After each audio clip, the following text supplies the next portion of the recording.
So a couple of days ago, the trending tag ban, or it was like ban the ADL, destroy the ADL, something like that. The ADL is the Anti-Defamation League. It's a predominantly Jewish organization that categorizes tracks and brings attention to hate speech, hate crimes, members of hate movements, that sort of thing. The ADL is not a good organization for a number of reasons. First of all, if I remember correctly, they're a Zionist organization, which means that their desire to identify hate crimes really dries up when it comes to Palestinians. They're also liberal-leaning, which causes some ideological short gaps. They tend to be a bit behind the times. Do they still have Pepe listed as a hate symbol? It's, they're not perfect. However, in spite of their imperfection, it's worth noting that 99% of the time when people are freaking out about the ADL, it's because they're Nazis, you know?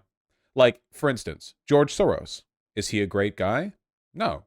He's done lots of bad stuff, actually. But if you go online and you see people freaking out over him, odds are good it's probably because he's a Jew. Just a consistent pattern. Elon Musk, who definitely does not just, like, goose step right along with the Nazis on his website, saw the trending, the ADL stuff. He thought, well, might as well get in on this. And he is now blaming the ADL for tanking the value of his website. So first he tweeted this: "To be super clear, I'm pro-free speech, but against anti-Semitism of any kind." The replies to this are absolutely full of far-right people freaking out that he would say this. Who is questioning this? Oh yeah, here's Cernovich. "It's been proven Democrat groups buy bots to falsely smear people via association. How many anti-Semitic accounts are real versus how many are funded/operated by the DNC to create fear and division?" Right. And of course, this is the one that he replies to and engages with. Not my reply, which is much funnier. Hey, I stand against anti-Semitism. Whoa, whoa, whoa! Is anti-Semitism even a real thing, or is it completely made up by the Jews? Anyway, this person asks who is questioning this. Elon Musk replies, "Since the acquisition, the ADL has been trying to kill this platform by falsely accusing it and me of being anti-Semitic. Our U.S. advertising revenue is down 60%, primarily due to pressure on advertisers by the ADL. That's what advertisers tell us. So they almost succeeded in killing Twitter." And I like how he calls it X/Twitter. I don't kind of weird for him to do that to his own thing. And then he posted, "To clear our platform's name on the matter of anti-Semitism. It looks like we have no choice but to file a defamation lawsuit against the ADL. Oh, the irony. Wouldn't be the first time the Defamation League would be found to have defamed people. This particular lawsuit is more complicated. The fine had to do with like a specific change in law. It wasn't about them defaming somebody. And also it's from the year 2000. And then Elon replies, "Interesting. In our case, they would be potentially on the hook for destroying half the value of the company. So roughly 22 billion. So essentially, after ban the ADL trended because Nazis were getting riled up, he sees this and goes, yeah, sure, man." And essentially says that the Jews, and let's not play here, okay? That the Jews are to blame for Twitter losing its wealth. Now, what we are seeing right here is kind of like a microcosm. We are seeing like an almost exact recreation of the logic employed by German elites after the Treaty of Versailles, where after a miserable defeat and failure, in this case, the loss of an enormous amount of value for the company, we are concocting a narrative. The idea that the ADL reporting accurately on the increase in anti-Semitism in the site, which is massive and incredibly evident and all over the place, it's very difficult to not see it, that it is actually the Jew that has defamed and thus destroyed Twitter. Of course, this lawsuit isn't going to happen. It would be insane for him to actually do it, in large part because that would give the ADL the opportunity to lay out an ungodly amount of evidence in a highly publicized trial, which would make Twitter look even worse. Like, it would not increase Twitter's value for its representatives to spend months locked in litigation where the ADL has the opportunity to lay out all of the evidence substantiating their claim that Twitter is full of anti-Semitism. That wouldn't look good. So Elon Musk is really just doing this because he saw, he's done the same thing he always does. He saw his mark getting riled up on Twitter, Nazis, and he thought, oh, here's a group of people I can get accolades from. I can get applause from these people. in a desperate effort to fit in and be liked by the group of people that he associates with most closely. You know, he saw them complaining about the ADL. He'll complain about the ADL. You know, whatever. He'll say he'll sue them. He won't. It'll say it. I wish he would, purely because it would be incredibly funny to see how that plays out. But, you know, I really feel like, how long ago was the acquisition? It was less than 2 years ago, wasn't it? No, it was like 1 year ago. God, it feels like it's been forever since Musk took control of Twitter. I feel like if somebody had said, within 1 year, he will blame the Jews for losing half the value of the company, I would assume that was some kind of exaggeration, maybe a you know, meaningful and well-informed one, but still an exaggeration. But no, yeah, it didn't even take a year. Didn't even take a year. Is Elon Musk the modern-day Henry Ford? No, because Henry Ford was competent. He was also a far-right lunatic who palled around with Nazis, but Henry Ford was undeniably competent and intelligent. It's hard to take that from him. It's difficult to compare Elon to anyone except for like the most water-brained of incestuous bred European nobility, because it's hard to find someone who is simultaneously so hateful, so incompetent, and so powerful. You know, it's actually really difficult. Most people with that level of power are in some way meritorious of something, not maybe not of the power they have, but like I think he would struggle to hold a, you know, I was about to say I think he would struggle to hold a janitorial position, but I don't like the implication that being a janitor is easy. I think that he would tank a janitor position.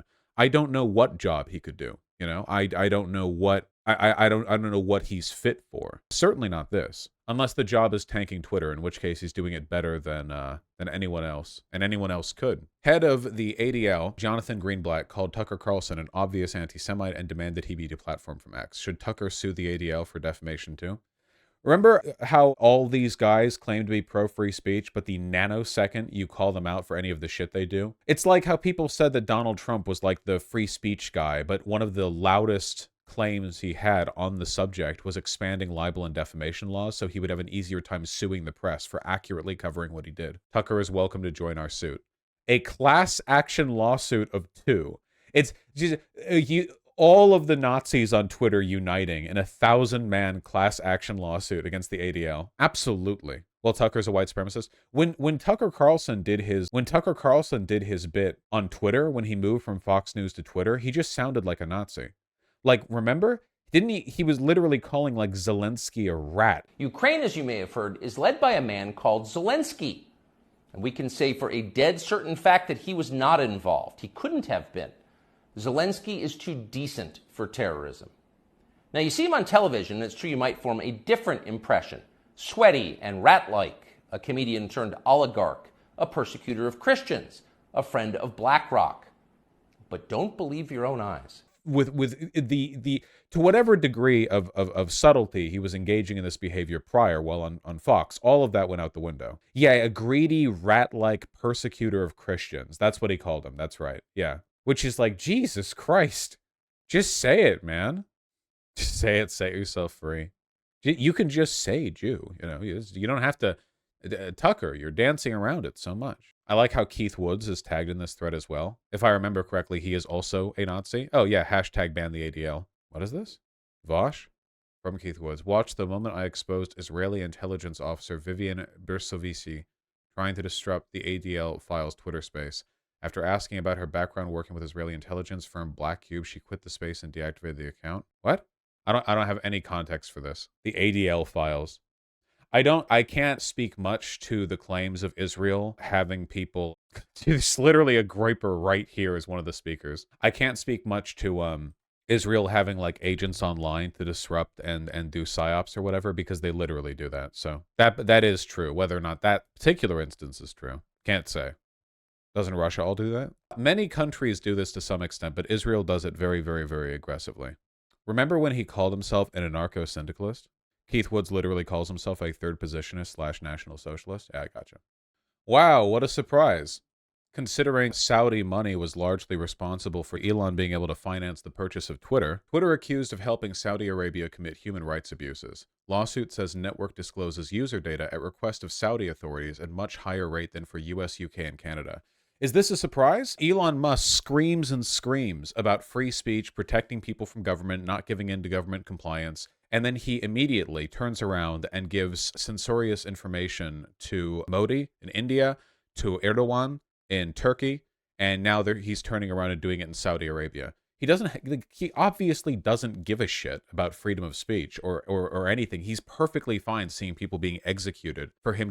I remember people giving him shit for that. People saying like, "Haha, you claim to be a resistor of government requests of information. You claim to protect us, but you then immediately run around and give information to Erdogan." And he was like, "But Erdogan said that he would block Twitter in Turkey if I didn't do it. I had no choice." So like now all any country ever has to do is threaten that, which is something only an authoritarian country would do, because only authoritarian countries would threaten to block Twitter based on their non-compliance for user data information. The lawsuit was brought last May against Twitter by Arij Al-Sidhan, the sister of a Saudi aid worker who was forcibly disappeared, then later sentenced to 20 years in jail. Uh-huh. Oh, this goes back even earlier than Elon. Well, we know that Jack Dorsey is a dipshit too, so. The new lawsuit details how X had originally been seen. Oh, I said X accidentally. Twitter had been seen as a critical vehicle for democratic movements during the Arab Spring, became a source of concern for the Saudi government as early as 2013. Twitter does not respond to questions from the press, right? Because they fired their entire press department. It just auto replies with a poop emoji. That's right. Yeah, this goes well before Elon. Obviously, these policies have not changed under Elon. At least there's no reason to believe they would have. The problem with social media companies like collaborating with or facilitating authoritarian purges has been a thing for a while. I mean, was it Myanmar? Am I thinking of Myanmar or Bangladesh? Which one am I thinking of where the far-right like military junta weaponized Facebook as a way of facilitating an ethnic cleansing? Myanmar? Okay, yeah. Yeah, Myanmar was Facebook, yeah. It's a broad problem with social media. Saudi man with 8 followers on Twitter sentenced to death for retweeting posts critical of Mohammed bin Salman. Just retweeting, goddamn. Under Article 30 of Saudi Arabia's counterterrorism law for, quote, describing the king or the crown prince in a way that undermines religion or justice, Article 34 for supporting a terrorist ideology, Article 43 for communication with a terrorist entity, and Article 44 for publishing false news with the intent of executing a terrorist crime. Al-Ghamdi's trial judgment states he used his accounts on Twitter, platform, and YouTube to commit his crimes, quote unquote. To be honest, the Myanmar incident was why I left Facebook. It's pretty bad. It's not good. Elon also wants to collect biometric and employment data from users. Interesting.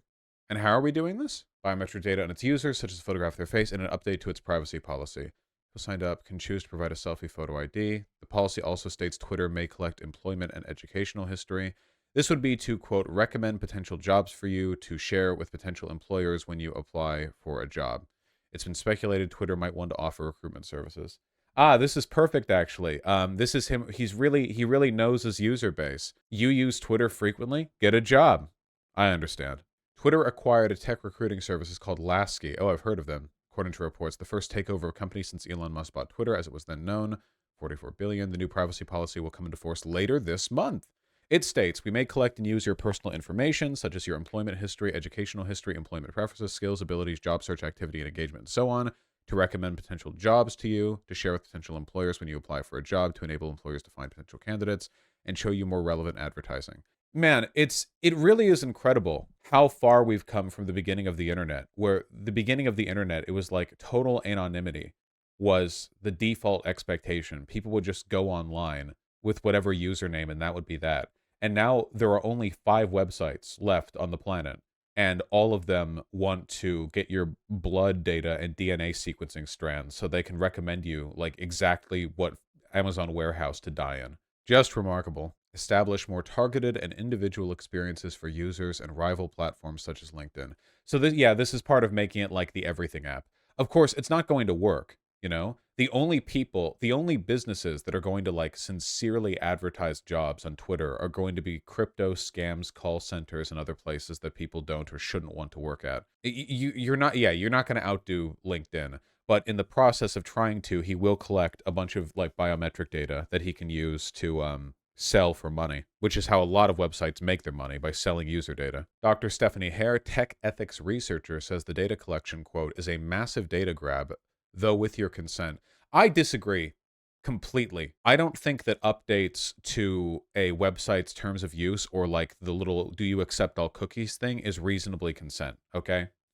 Like it's like the cookies thing. The average person has no idea what this is or what this means. What matters is informed consent. Like imagine if there was some like really obscure like financial thing you could consent to by clicking a little agree down here. Like, do you agree to accept the terms of like this like financing for your like linked credit card? Oh, like yeah, click whatever. I bet you like 20% of Americans would click yes on that without thinking. It's like, oh well, they just consented to have like their entire bank account drained.